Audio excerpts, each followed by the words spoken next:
as you know, I try always to bring my heart. I bring my personal struggles and experiences and try to bring that in a point that we can all learn. And one of the last time I was talking about David. David and one of the amazing events that was recorded in the Bible. It's his encounter with Goliath. I would like to talk about that, but not specifically about David Goliath, but about a couple of people who actually prepared David, strengthened his heart in order for him to stand in front of Goliath. By the way, Goliath was one of them. But strengthen him, I'm talking about negative. Because sometimes negative can be also a strengthening point in what we would like to do, to put our resolve to be much stronger. And the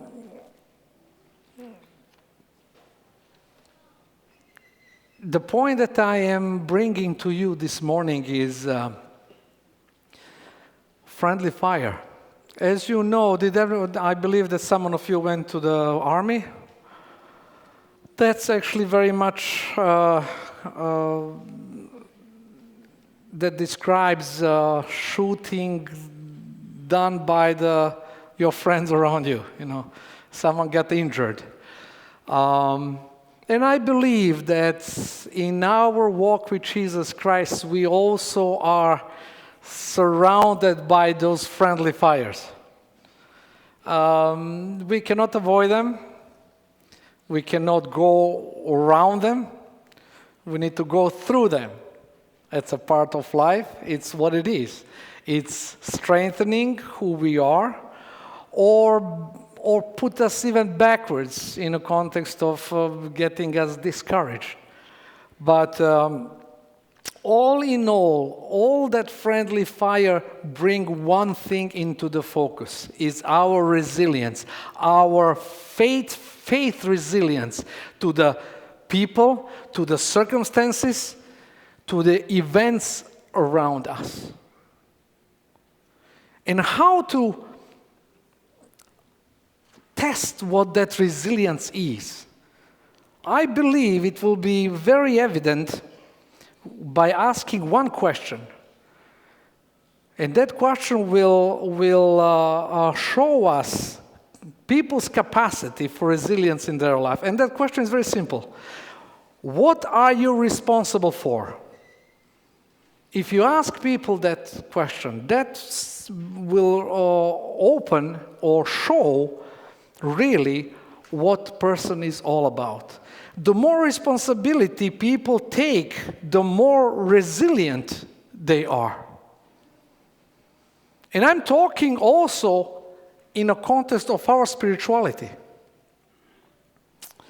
The less responsibility people take for their actions, for their lives, for their happiness, for their spirituality, for their relationship with God, most likely it is their life will crush, their life or circumstances in a life will crush them. At the root of resilience, spiritual resilience, is the willingness to take responsibility for results of our life, of our decisions, of our responsibilities. Let me put it bluntly. Life is unfair. People are unfair. We are not responsible for everything that happens to us. I cannot have power over your words. I cannot have a power over your actions. And sometimes from those words and actions impact me indirectly. What we are responsible for is how we react to everything that happens to us. It's our reaction on those things is very important. And now you have David, who came from his personal experience. Awesome experience. And we know from a couple of verses that when he said that to King Saul, said, King, I saw a wolf coming to my sheep, and those are my responsibilities. Those sheep are my responsibilities. And I came there and I took that responsibility. I fight that lion, fight that bear. I used my slingshot. I did everything possible to solve the problem. But in solving problem, in taking responsibility, David built experiences where he saw that in spite of his strength, in spite of his lack of wisdom, lack of strength, God was willing to work and give him such a powerful experiences.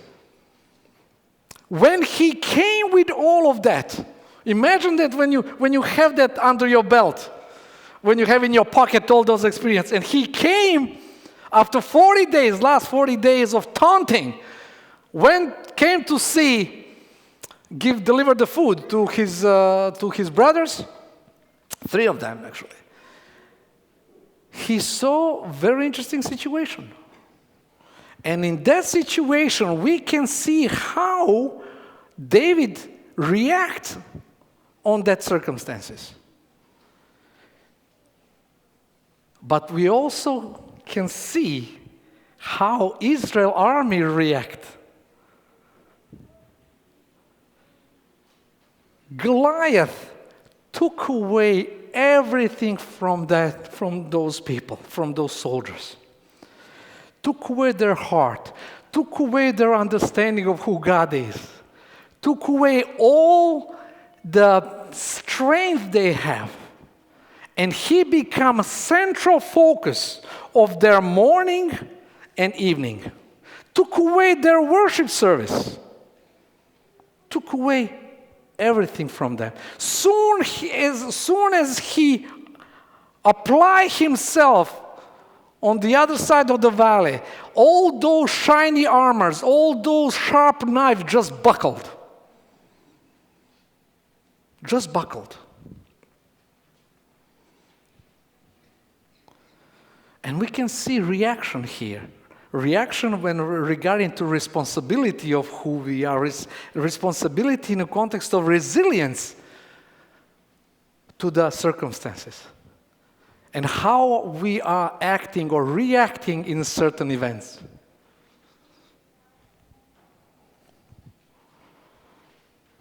As we said, in order for us to test that resilience, one of the biggest things is to take responsibility for what I am responsible for. Why is that important? Because to take responsibility, it's giving us direction in life. It shows other people and to me, show them and me my priorities in life, what I stand for. And also, taking responsibility prepare me for a challenge in life. It's preparing me. It's like just bringing that adrenaline. Our body will react where your mind is, where my mind is going. And adrenaline comes in. All our muscles are ready to take action. But here is the point of that. Every challenge, every worthy challenge will inspire some fear. Do you hear me? That will happen. Fear is nothing to be afraid of. Fear is a normal, basic human feeling, emotion. No, better to say emotion. Life without fear is unhealthy life. Guys, if you don't feel fear, I will ask you to go and check your doctor. Because it's not healthy, it's not practical, and it's not according to the nature of our bodies, the way how we react. For example, just for you to be aware of that, you came up with your grandchildren or children to the playground. Guess what you will do as adult? What you will do first? You will check for pitfalls of that little playground. And you will tell your children or grandchildren, hey, stop, don't play there, please play here. Why? Because it's a natural reaction for us when we come to the point of being responsible. Naturally, fear comes in context of being aware and act appropriately. Do you see my point?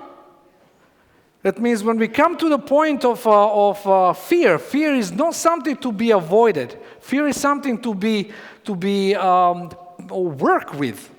That means proper fear is a part of a package of adult life. We cannot avoid it. It's there. But also what I'm finding out reading one book now regarding research, what happened? Psychologists, doctors, especially MDs, trying to reduce that anxiety or eliminate that fear from the decision making. And what they do, they medicate themselves. Why? Pill is solution. But that's a natural process that we need to do because sometimes pressure is big. And in order for them to eliminate that natural tension between being responsible and fear of making decision, being responsible, people pop the pills. Sounds familiar? Depression, pop the pill.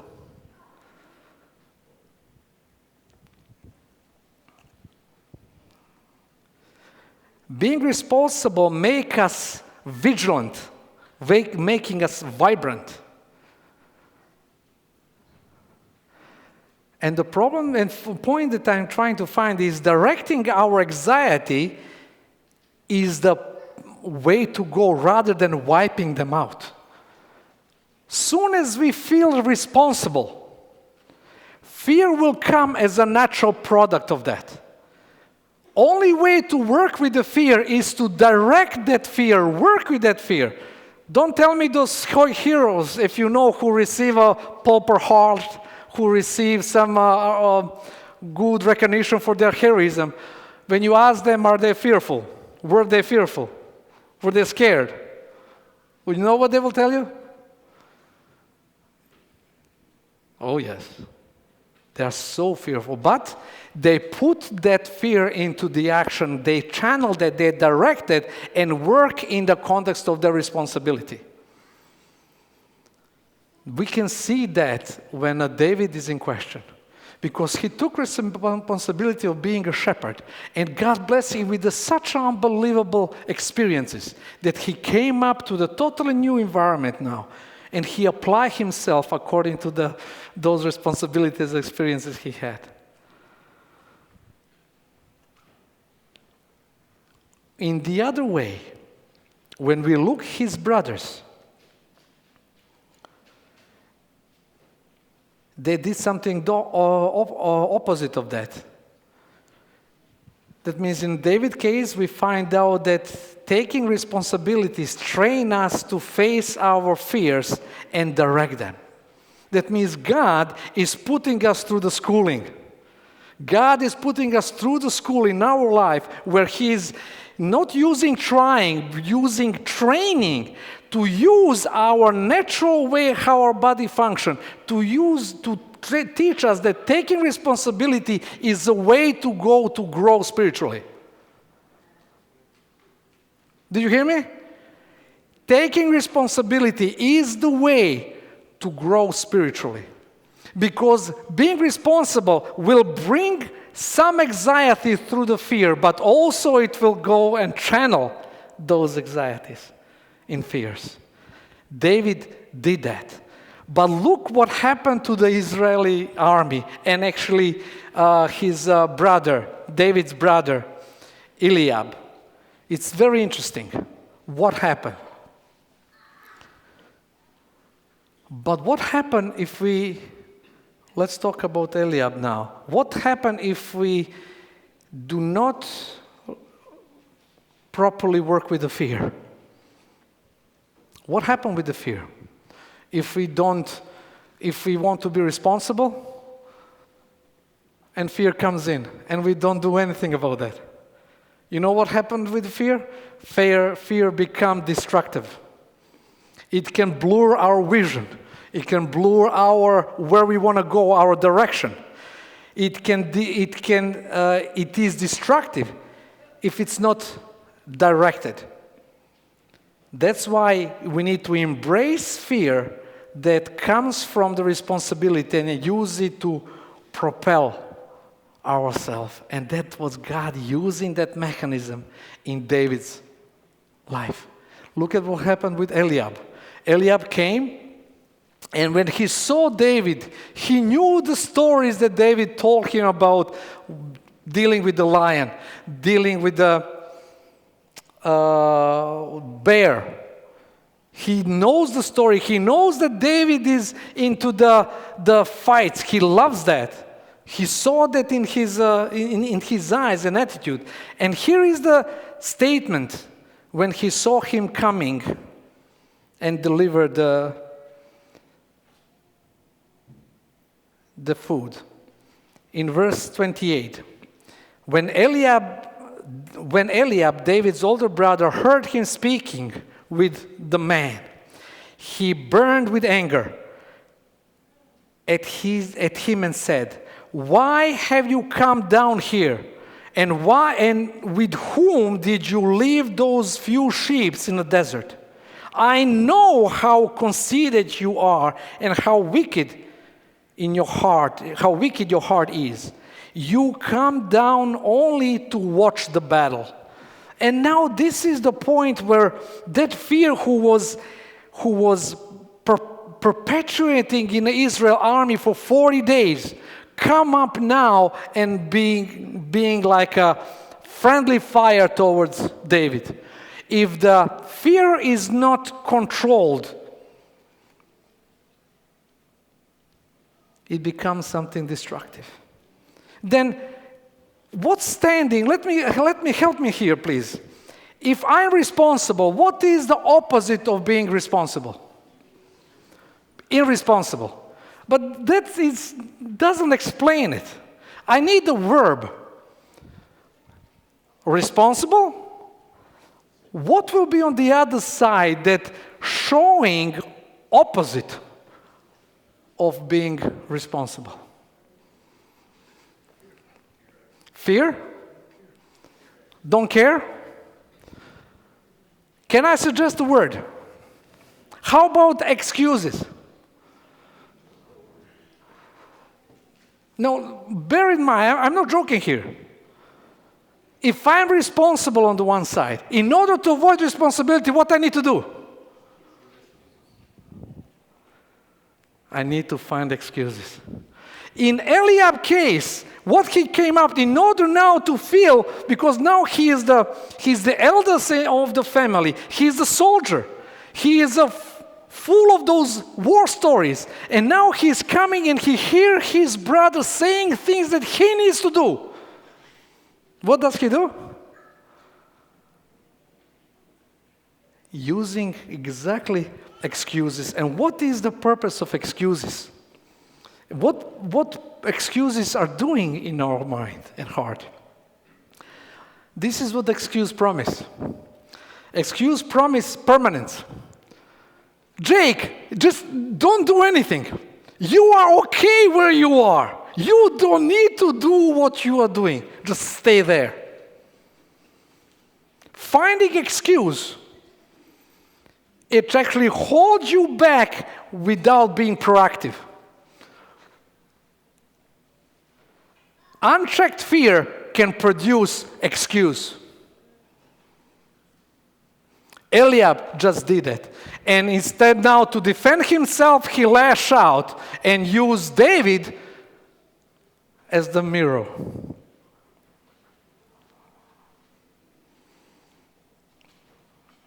How many times I'm doing that in my life? I read a long time ago a book from Russell Barrell, and he had two examples there. One is the man that he just got baptized, And he was so passionate to do something for God. He said, hey, there is a town 10 kilometers away. Why don't we go there and have a small group opening there? And according to the Russell Barrow, one of the saints in the church just came to him, put his hands over him and saying, just give a couple of months and you will become like us. Second story is about church who did not believe in evangelism. Why? It's very interesting. If it's not by him, I will thought that this is science fiction. But it is obviously true because it's his experience. He said the church did not believe in evangelism because we just work on ourselves and we are perfect. Now, if we start bringing someone else into our midst, we need to work again on those people. That's in a nutshell. Excuse? Based on fear. Excuse is opposite of being responsible. Eliud showed that he is driven not by the responsibility, but in order to take the blame for himself, he lashed out. Excuses promise permanence. Stay where you are. You don't need to move. On the other side, responsibility is difficult because you need to face the challenges, face the obstacles, face the things that are totally new. But it makes us grow. Because we are doing that because of responsibility, but also in a spiritual sense because we know that we are not alone. God is there with us, just like He was with David.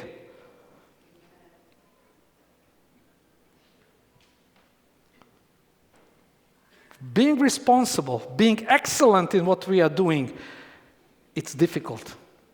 Because it's facing people, just like Eliud. But not only that, David not only needs to face Eliud, he needs to face King Saul, apologize. King Saul. Because King Saul said, listen, you are too young and you need to take my shield. Not my shield, my whole armor.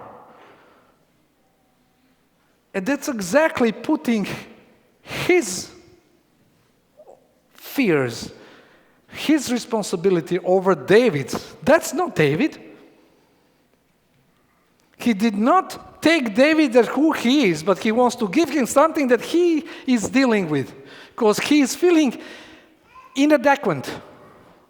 I hope that I pronounced that right.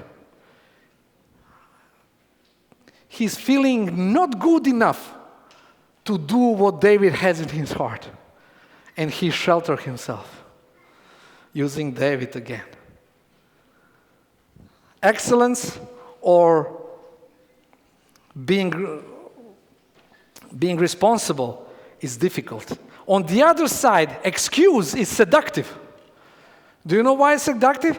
Because it's easy when you hear something, we did that 10 years ago. What you doing?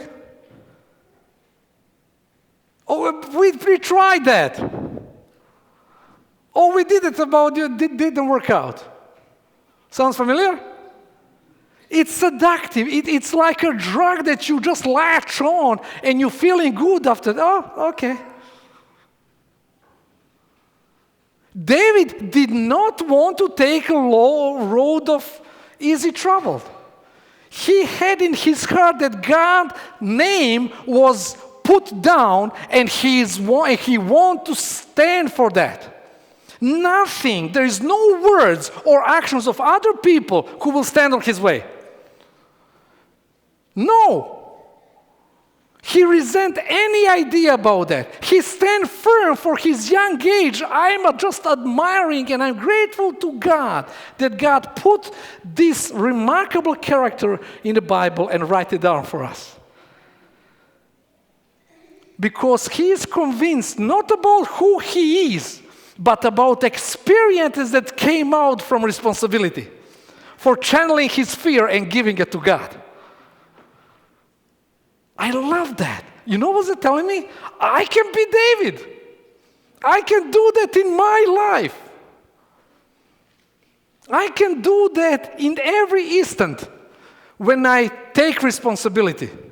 Is it as a father? Is it as a mother, as a co-worker, in my place, wherever I'm working? My relationship with God needs to be evident in all circumstances, in all words that I'm saying. I love David about that. That's why excuse is very seductive. Promise to end hardship, failure, and embarrassment. Just don't do anything. Just enjoy that.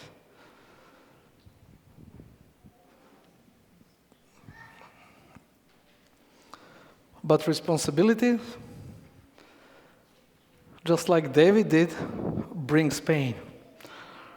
Require you to be uncomfortable. You need to be uncomfortable. We need to be uncomfortable in order to grow. God needs to bring us to the certain environment where we can see that nothing depends on our intelligence, on our view of the circumstances, but on His grace, on His mercy, on His plans for you and I. Taking responsibility in a sense of my relationship with God means, God, I am stepping in. Please, God, use me. I don't know what this situation, where it will go, but I'm ready to travel with you. I'm ready to go with you. Why? Because I have trust in your promises. I have trust in a path that you grant me to have. And I'm willing to go through that. That's because of that I love David. Because of that I love David. It's not about who he is, but what he did with the little he had. And God made him unbelievable example. That's why choosing responsibility versus excuses. If you know this, you know what is interesting now? Now when I'm telling you this, now once you know this, you cannot choose not to know. Okay? That means whenever you're coming in a situation, you will remember that when you make excuses. And you will remember me. And say, oh, that Jake. Please mention me, I don't mind. Because I want you to know, once you know this, when situation comes in, you will catch yourself. Do one thing, take responsibility or take excuse. It's that easy. There are two roads. One is less traveled. One is traveled all the time. And we are set for that. Because we want to avoid the pain. We want to avoid being uncomfortable. Journey with God is everything else but not painful, painless, and uncomfortable. But it's joyful. It's full of excitement. And God has awesome plans for you and I. Excuses promise pain-free life.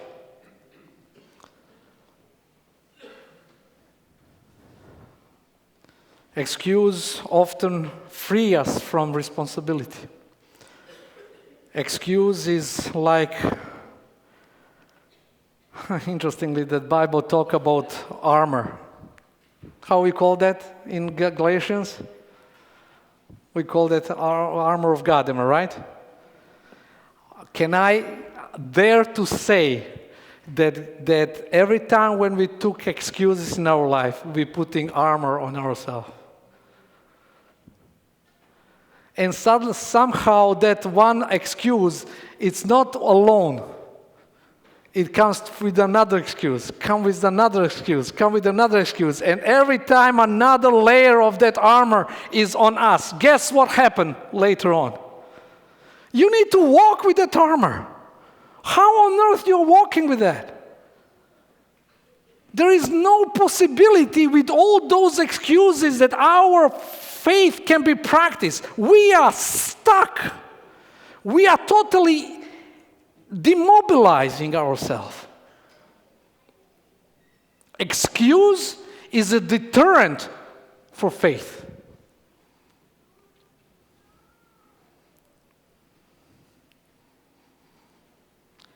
And this is what those excuses are telling me. Oh, for example, my son, he played basketball, he twisted his knee, totally dislocated itself. And it was very ugly to see that. Actually, I taped there just to taunt him every time when I talk to him, especially when he become hard to deal with. I show him that video. It's very hard. But guess what? Doctor told me everything, told him and me that everything okay with his dislocation. They returned everything. He went to the therapy. But himself, he don't want to engage fully in playing basketball. Do you know why?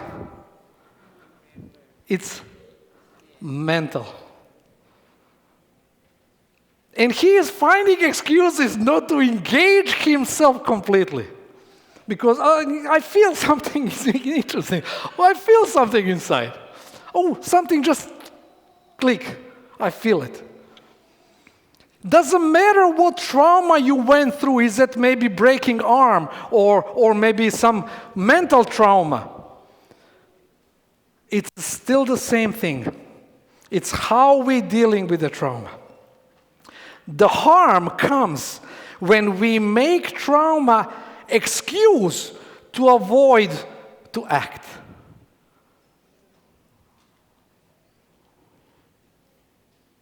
And we are not progressing in relationship. We are not progressing in activities in our life. That's where we are at.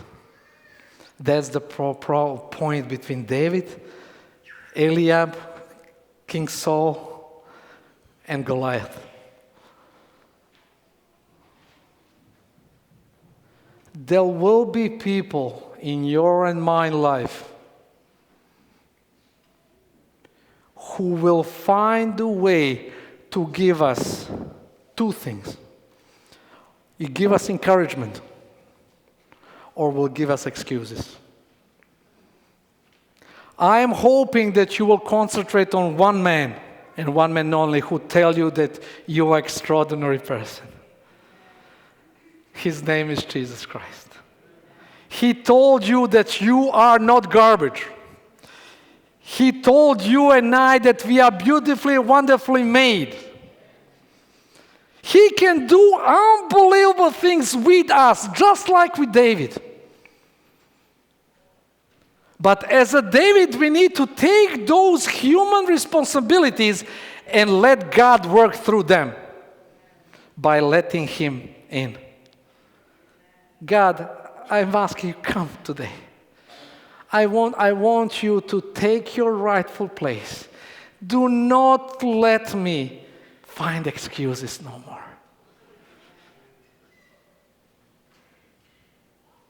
If I'm divorced father, please God, do not let me find excuses not to see my children. If I am worker at work, please God, do not let me slack. Let me be example of good worker. If I am husband, if I am wife, God, let me show in my family that I am godly woman. Help me. God, let me not deny the call to call myself your child. Do not let me take away life that you grant me and put them asunder in front of people. If I struggle with alcohol, if I struggle with everything that is not according to the God word, God can make you responsible person, not to find excuses no more. Do you believe that? If I struggle with pornography, God can make you responsible. I know that. Because I see that in life of David. But I know that I can have that. That's why, now you know why this is so important to me, because Christianity is not set of rules. You know that. It's a life with Jesus Christ. It's a decisions that we are making every day. And those decisions make us who we are today. And God still stands today in front of our heart and saying, will you let me in? Will you let me make you a responsible person? Will you let me make you a person who will be resilient spiritually for you to know the difference between right and wrong? Would you let me in? Would you let me take you and make you a person, man and woman, who will stand for everyone to know that I exist? That is Christianity. And this resounds very much within me. And I was struggling in my little bit mental relaxation from the vacation, I need to share this with you. Because for me, this is where the Christianity fall or stands. Knowing what's happening in the world around us, guys, we do not have time. Everything that we know from the Bible is becoming truth and evident. Then what we are going to do? What you are trying to do? I don't want this to be one Sabbath, guys, that you are coming into church and you listen to the sermon, and I really, really want you to think.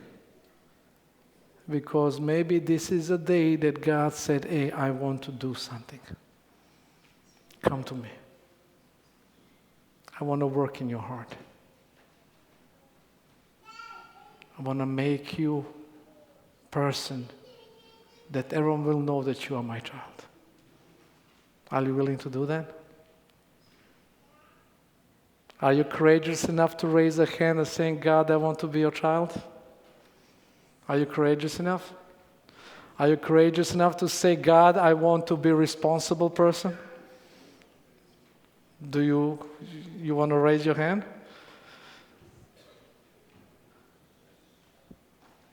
Please don't get it. If you put it up, please raise it up. I know it will hurt. And as you are like here, I just want to have a word of prayer. Please just raise your hand as you are. God Almighty, we recognize the time that we live in as a time of the end. And we ask you, Lord, according to your word, to grant us courage, God, to find ourselves to be responsible people in any avenue of our lives. God, you know what those avenues are. You know each one of us individually. You know what we struggle with. You know what is in our heart, Lord. And those lifestyle we have comes with excuses, Lord, that pile upon us so much that we don't have a strength to come to you. This is a moment of reflection, God, and deep thoughts, and I'm asking you, God, to visit each of us individually. Bring your Holy Spirit into us. Do not let us go that easy. We applying you to your love and grace, God, to come into our heart, come into our mind, and take us as we are. God, forgive us our sins and grant us your presence like never before. We want to be responsible people who will plan our life with you. And try not to find excuses for things that we know we need to do.